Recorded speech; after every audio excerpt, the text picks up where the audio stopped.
So every day when I wake up in the morning, I go into meditation and I ask for guidance from the powers, the intangible powers, and I get focused. I think about, what does Willow need today? Okay, let me check that off, handle that. What does Jada need today? What does Daddy need today? And okay, Jada, before the day is done, you better make sure that you take care of yourself. And that's a new thing for me. When you and Jada were first born, I had forgotten how to take care of myself because you guys were my world. You guys were my everything. You still are. But I had forgotten how to do that. And at the end of the day, the one thing that I always want to tell you, Willow, and the reason why you always have to be in communication, especially with me, your family, your grandmother, your father, your brothers, your friends, the people who love you, you have to understand that life is a journey. Communication creates partnerships.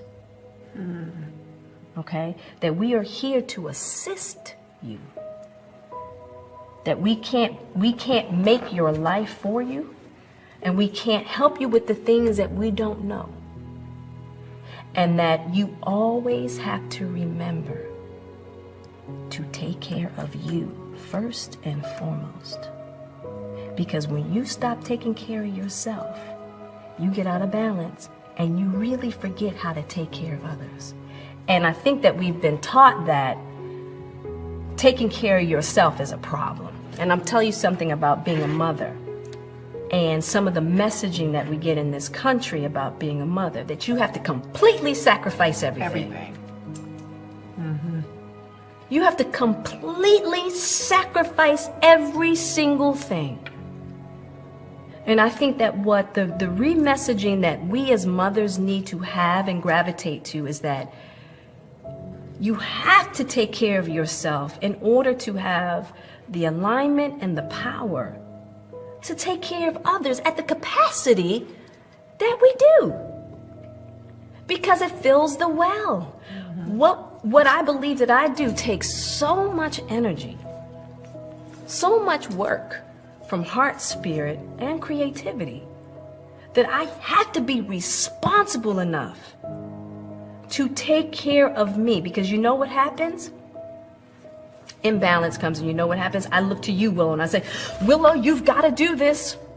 Because if you don't, you become, I start looking towards you. I start making you responsible for my happiness. And a lot of times, you know what we do? We look to our men, we look to our husbands and our boyfriends, and we go, I've given all this up for you, and you've got to make this right by me, and you're supposed to make me happy. Because we've lost our way on how to make ourselves happy. We lost our way.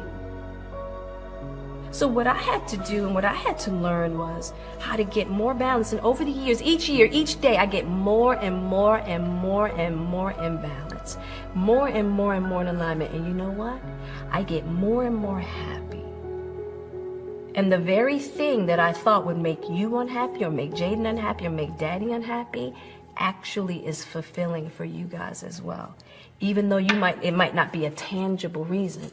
But the more happy I am and the more fulfilled I am, it works for the family. And when I'm not, it doesn't. It's really that simple. Work harder on yourself than you do on your job. Work harder on yourself than you do on your business. See if you can find some ways to multiply your value to the marketplace. And he said your income will immediately start to change. Up until then, I was hoping that the economy would change. I was hoping that my company would change. I was hoping that my paycheck would change.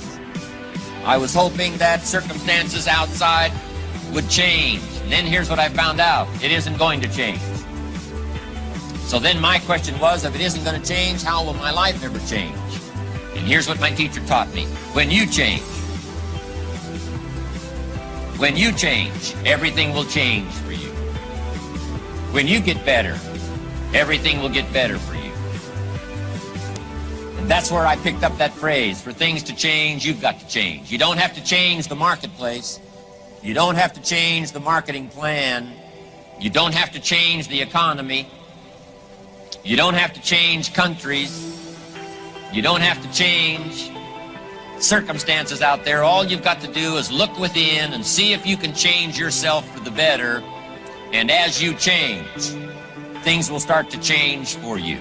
One of the things I have realized, and many of us have, that if you want something out of life, if you want to change yourself, if you want to acquire something, if there's some goal that you want to reach, that is really not easy as some people will make us feel. That living your dream, changing your behaviors, overcoming negative habits, it's challenging. It's hard. That living alone is just very difficult. And once we begin to come to grips with the fact that living is difficult, life is very challenging. I heard a song once by a guy named Dimples called, "If it ain't one thing, it's another." I say to you, if it ain't one thing, it's 12 others. Always something. You will never, ever have a problem-free moment in life. Somebody said, and I like this, that you either in a problem or just left one or headed toward one. Anybody found that to be so? Raise your hand if you know what I'm talking about. I mean, there's always something. So how do we begin to nurture that hunger? What are the characteristics or the qualities of people that are hungry? What will it take for me to get some of the things that I want? And being hungry for those things, number one, you've got to work on yourself. It's very important that you engage in an ongoing process to develop you. Spend more time on yourself than what you've been spending.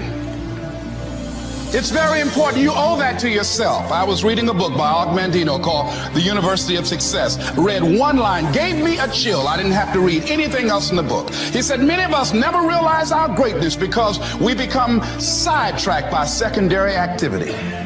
We spread ourselves too thin, don't know how to say no.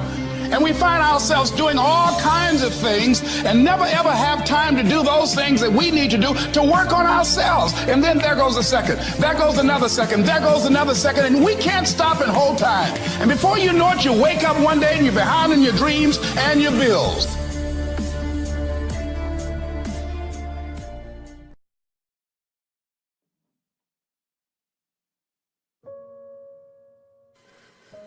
To influence someone, you have to already be influenced, right? To move somebody, you better be moved.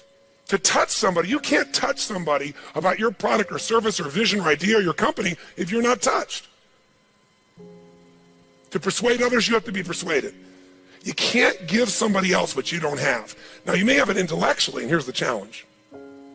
When you first meet somebody in your relationship, and you're all excited. What's the level of energy like? 0 to 10. Make the sound of that energy. You meet somebody you're totally excited by. Make the sound, everyone. 6 months, 6 years, 20 years later. It's scary, isn't it? And it's not time, because there are people I've been with them. Been together 65 years, and they're still out of their mind for each other. They make the same amount of noise you did in the beginning here. What changes is, very often, when you're around something enough, I don't care what it is, there's a law called the law of familiarity. The law of familiarity says this: if you're around something enough, you take it just a little bit for granted. And it doesn't matter what it is, it's not that you don't care, it's that you get used to it. It's that the variety of it is not quite as high, it's not so new, and with that, sometimes you give it less significance. Even though in your heart you know it's significant, you don't keep the aliveness of it. It becomes something you intellectualize versus something you feel inside your body with a passion. So there are people who say, but we love each other. Yeah, well, that's great. You know, you hug each other every now and then. You say you love each other. Little kiss like that. Was that how it was in the beginning? No. It isn't time. It's that most people don't understand that this emotion, this intensity, this passion has to be constantly reinforced every single day. And like any muscle, if you don't use it, so then you have the base understanding why you do what you do, but you've lost the energy that makes it alive. And so if you're going to be touching people, you got to be touched. So then the question is, how do we influence ourselves? How do we influence other people? We got to get them into their emotions. We got to get ourselves into the emotions that are going to move us to action. And we got to do that ongoing, because otherwise all the stuff you wrote down will die. It'll die in your book. It'll die in your head. There has to be a level of emotion, a level of hunger in you that makes you go follow through. There's got to be a level of energy in you that when you go share it with people, you're able to influence them to follow through. And when they don't do it, enough to get back in there with them again and get them to do it again. This is where the whole game gets won or lost. Do you agree or disagree with me on this? So what we got to look at is, first of all, us. And where does it have to start? Ourselves, since we're the first constraint. And if we can do it with ourselves and influence, then we can teach everybody else to influence. We've said business is innovation and marketing. You have to influence people to innovate, because they're not going to just do it because they're used to what works and it's easier and they know it. Innovation means massive what? Change. How many people go, give me more massive change in my life with all the other things I'm trying to hang on to? They're not going to do that. You have to influence people to innovate. And marketing is influence. So, what influences us is our states. How do we change our states? Let's start with you and I and with anybody we're going to work with. You've worked with me before, you know the first answer. If you're going to change somebody's state, the fastest way to do it is physical. Trying to change somebody's mind is really hard. Change their body, their mind will go. If you doubt it, give somebody enough alcohol and just see how quickly you can change them. True? Give them enough alcohol, I don't care who they are, they're going to change. What are you changing? Biochemistry, physiology. Physical body and the emotion, the mind will shift. That's why people take drugs. That's why people eat. When they go eat, it's a biochemical change in their body. So, but we can do this through movement. We can do this through change. So if you want to be the leader and you're going to be affected, first thing I'd say to all of you going home, so you don't feel overwhelmed, is you need to develop an ongoing discipline, because we are our rituals. And I mean a physical one. If you want to say, well, why is my life the way it is today? Look at your rituals. Whether you call them rituals or not, you have them. Most of you get up and you have a set of rituals. You go straight to email, or you go straight and work out, or you go have your breakfast, or you hit the snooze alarm at least 3 times. It's your ritual. Who knows what I'm talking about here? And if you want to know what somebody's like, you can see their rituals. You can look at anybody's body in this room, if you had them take their clothes off, and you know some of their rituals or lack thereof. Is it true? If every day you get up and your ritual is you go to Starbucks and order a smoke boca, or whatever those things are that you have, right? And a big muffin and whatever it is, right? And that's what you do every day. It's not hard to figure out what you're going to be like by 10:30 in the morning. You're going to be looking for your next coffee, your next whatever, because we want to stimulate your adrenal glands like crazy, and they're going to drop predictably. And we know what your stress level is going to be like. We know when your energy is going to go and fade. It's predictable because of your rituals. If you eat a certain way, you can predict that person's going to be fat and tired. You eat a different way, you know. If a person eats and they exercise a certain way, you know what their body's going to be like. Who here works out 5 days a week, never misses? It's just your life. Let me see your hands. Look at the number of people here. That's fantastic. Give everybody a hand. That's really fantastic. Who here honestly never works out consistently? Right? Don't clap. Now here's what's interesting. I'm not saying one is right as one is wrong, but will those 2 different rituals create a different body? Yes or no? If we wanted to really make it clear, we'd say everybody works out 5 days a week, stand up. We can look at them, sit down. Everybody doesn't work out, stand up, look at them. It'll be pretty obvious. Now, some people's metabolism is different. They get by with different things, but you get the picture, don't you? Your relationships today are the results of your rituals. If the first thing you do every day when you come home is, hi, honey, and then you go and give them a little peck on the cheek, and then you sit down and start typing your emails, or you flip on the news, it's not hard to know what your relationship's going to be like. You guys might love each other, but it's going to be one boring, dead relationship. It's like having a brother or a sister. But if your new ritual was, and you just, in the beginning, you made it a ritual. You just made it for fun. You say, every day when I come home, the minute I'm going to do is I'm going to yell my husband or wife's name, or sometimes my wife's a little crazy, so I go, Lucy! I'm home. And then we both go running. Wherever she is in the house, wherever in the house, we go running full speed like lovers that haven't seen each other in 6 months. We do it. Ask my assistant all the time. Now, not every day, but it's our ritual to this process, right? It's just a crazy thing. Thank you. Thank you. I appreciate the hand, but that's not why I'm telling you to do this. I'm telling you this because I want you to create yours. Because when you do that and you're playful and crazy, and you do that on a regular basis, like, you can't wait to see each other. And the biggest ritual that we have besides physical, and by the way, let me just say to you this, when you go home, If you want to transform your business, transform you by creating first, if you don't already have one, a set of physical rituals that you're not going to miss. I don't care if it's 3 days a week, 4 days a week, something's going to make you physically strong, because in a place where there's going to be a lot of fear, the way you deal with crisis is number one thing you should do is feed your mind. And you're doing that. Get yourself new answers, immerse yourself in new environments, get new voices, have new perspectives, ask some new questions. Isn't that what we've been doing here? Right? And we're doing it together and bringing all these people together. I basically, to create innovation in your life and marketing, I've assembled here 19 people. You assembled 5 days of your life, and we're just rocking day and night. It's the total immersion of what I taught you in innovation. It's really what it is, but this got to continue. For it to continue, though, we've also been managing your state to a great extent. Right? Most of you don't go home and 4 or 5 days a day start clapping like crazy and screaming and shaking. You don't do that yourself. Right? And so some of you are going to go like, wow, it doesn't feel the same as at the seminar and stuff. You know, I'm back here by myself and my people aren't doing this. But some of you will go home and initiate this. You're going to have your Physiology 5, your 5 minutes of physiology shift, once an hour, once every 90 minutes, or no more than once every 2 hours.